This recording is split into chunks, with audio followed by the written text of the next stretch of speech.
Hey everybody, this is Chris Holmes, and you're listening to the Metal Teddy Bear Experience. Yeah,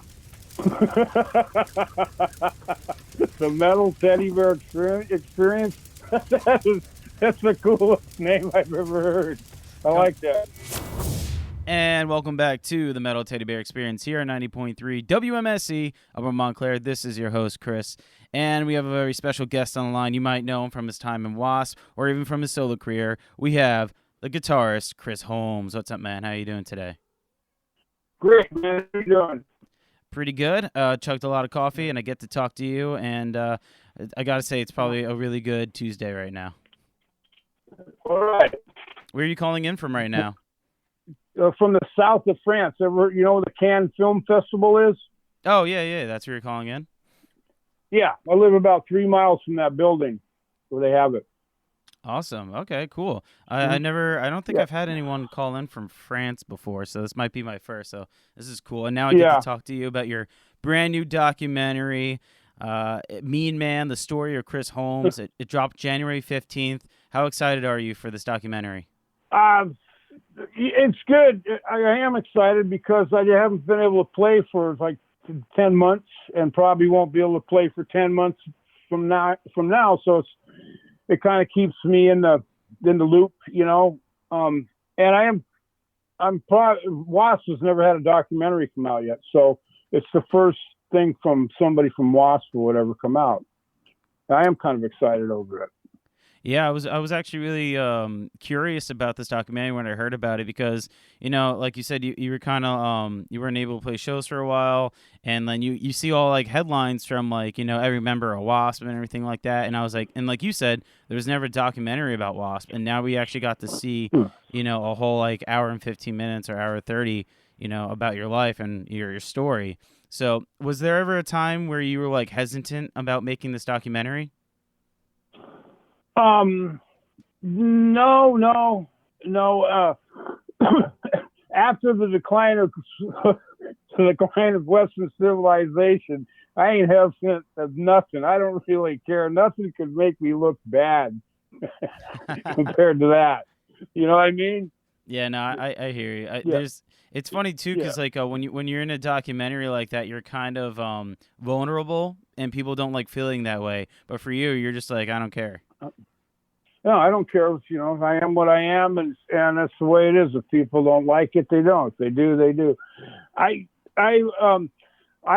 watched the documentary the other day because I saw some clips of it 6 months ago to get an okay, and I didn't pay any really attention to it, but I did the other day, and it's got some stuff in there people didn't know about, you know, the WASP days and stuff. It's kind of interesting, you know.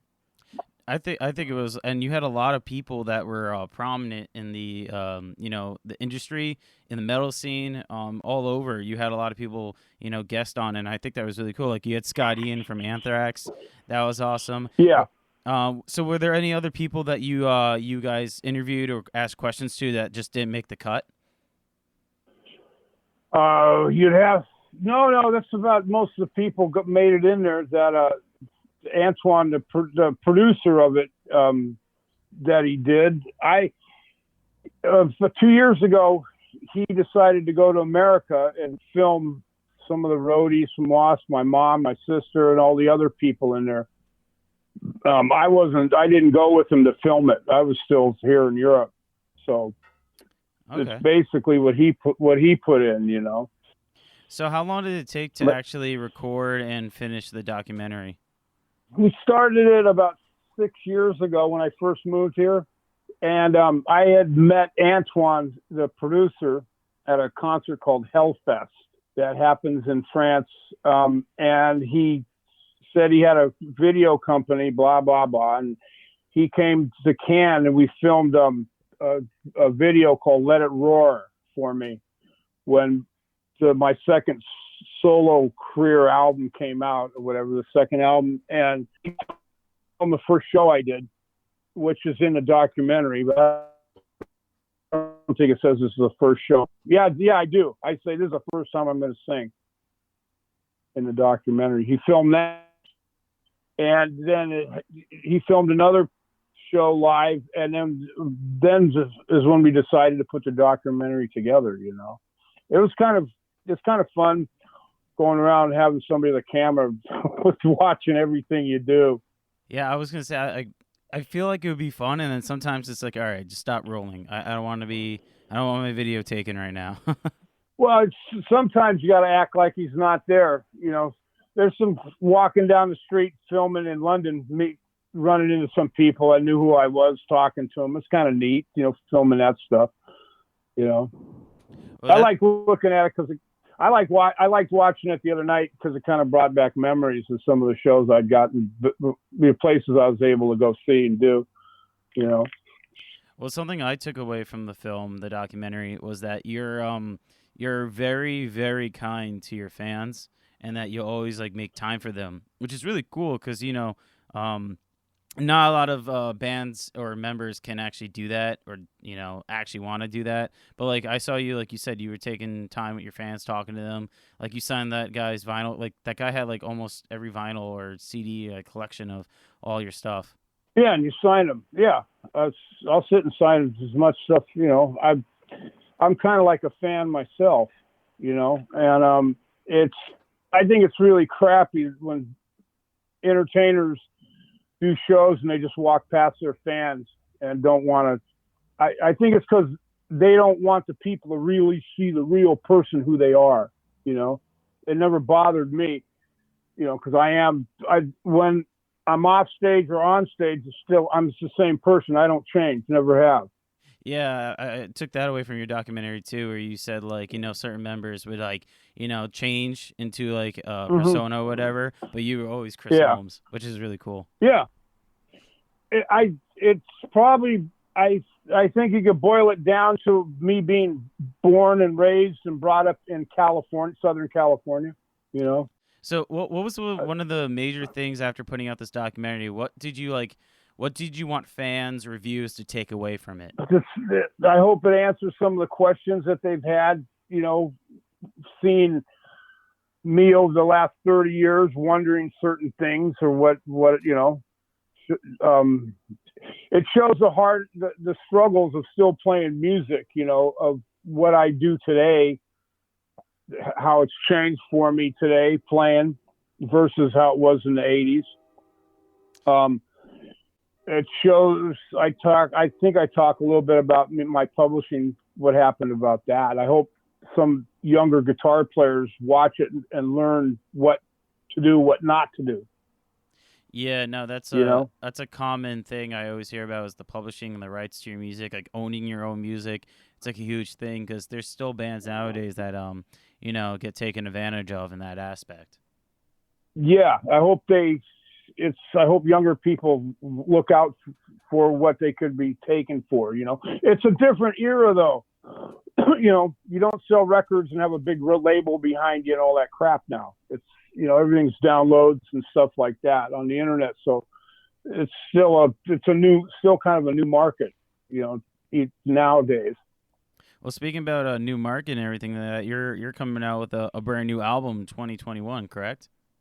Yeah, I hope so. If I can get my drummer over to finish recording it, you know, with the COVID and stuff, he would already probably recorded it now. But with the COVID, he's English, and I'm in France, and I got to get him over here in the studio. And they're not allowing people to travel back and forth. Okay, yeah, because right now we're based out of New Jersey. Our restrictions are kind of like, it's different in every state, and I assume countries are all different too. Is it really, is it like locked down a lot in France? It was bad last month. If you wanted to go for the last few months, if you wanted to go anywhere to the store, you had to fill out a piece of paper, have your address on it, where you're going, what time you're going to come back.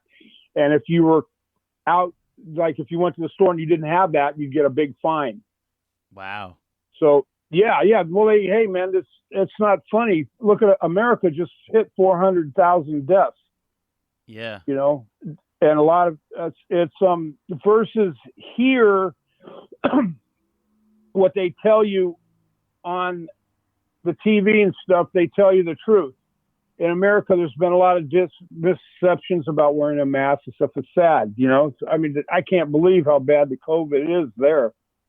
Yeah, You know? yeah. The amount of we've had restrictions, and then it got it lessened up, and then we got it really locked down again.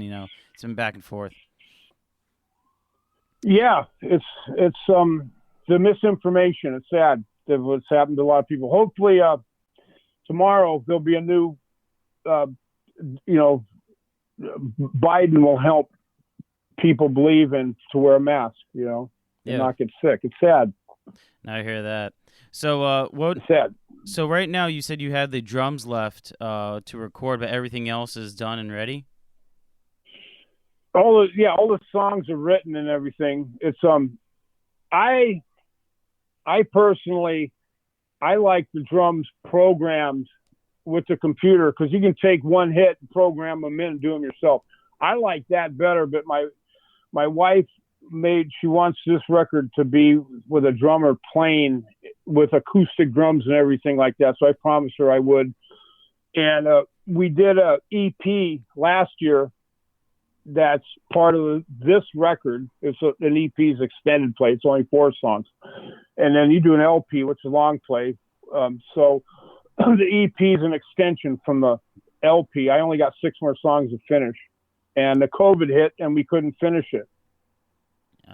Okay. So, makes sense. Yeah, but I had all the songs are written and done, and you know that I got them, but I've just got to record the drums to them. And will you be the only vocalist on this, or are there going to be like guest appearances and stuff like that?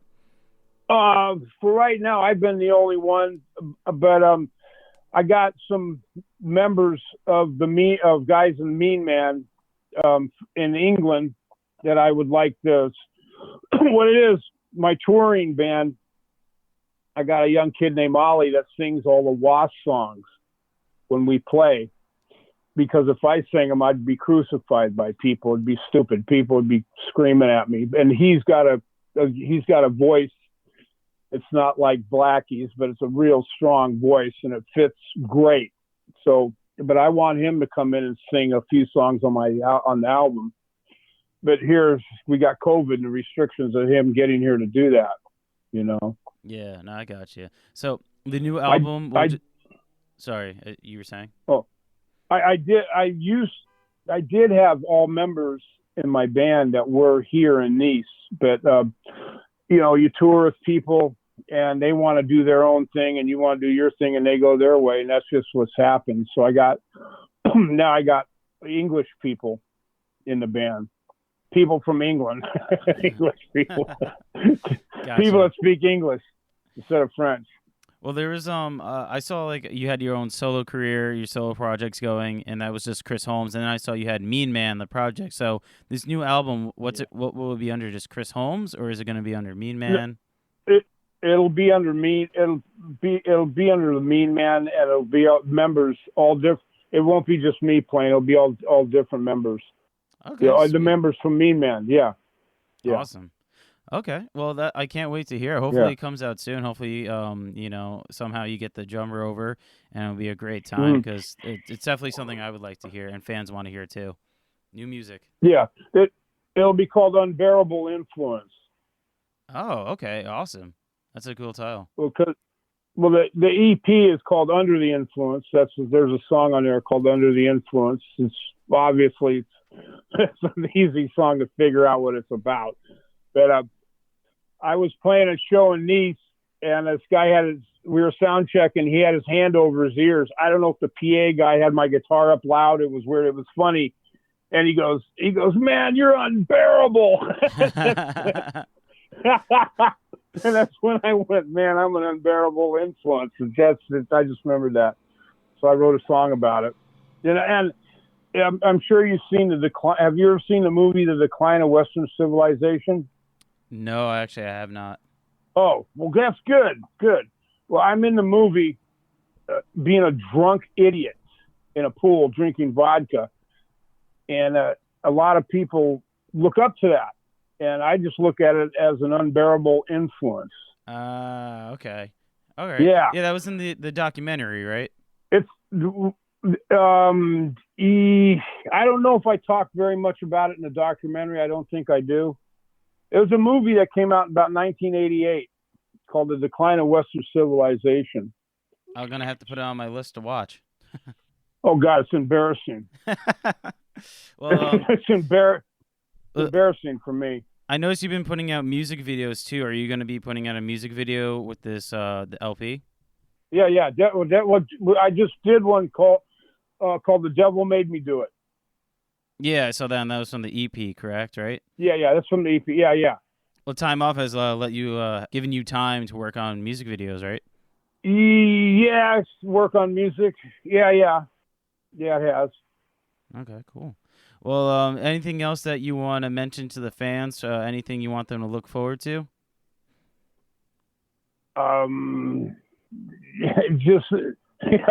Just please wear a mask and stay safe, man. You don't want to get COVID.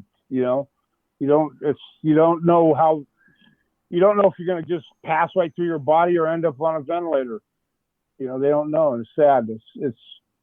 That's just, I want to get this COVID thing out of the world. It's important, No, definitely. Yeah, everyone wear your masks. Have some caution when you go out. Be safe. I definitely hear that, man. It's the same thing like catching a cold or the flu from somebody. It's really easy. Do you know anybody that's died from it? Personally, no, I do not. I know a friend of mine got it in America. He's had a stroke because of it, and he's learning how to walk again and stuff. So wow. You don't know who's going to get it, and it's kind of sad, But we'll get over it. We'll get over it once everybody's inoculated. Then we can start rocking again. Yeah, man. Yeah, definitely. Well, I just want to say thank you again for taking the time out of your day to do this with me. I really appreciate it, man. Yeah. Cool. Yeah, thank you so much. The teddy bear of metal. Yep, that's me. I love that. I love that, man. Maybe if I tour the States, we'll meet sometime. Definitely, dude. Yeah. That'd be awesome. That'd be a huge pleasure of mine. Yeah. You come down the show. We'll drink a Perrier. Sounds good, man. Well, thank you so much for doing this. This is an honor. All right. Hey, thank you very much. Have a good day, all right? Bye.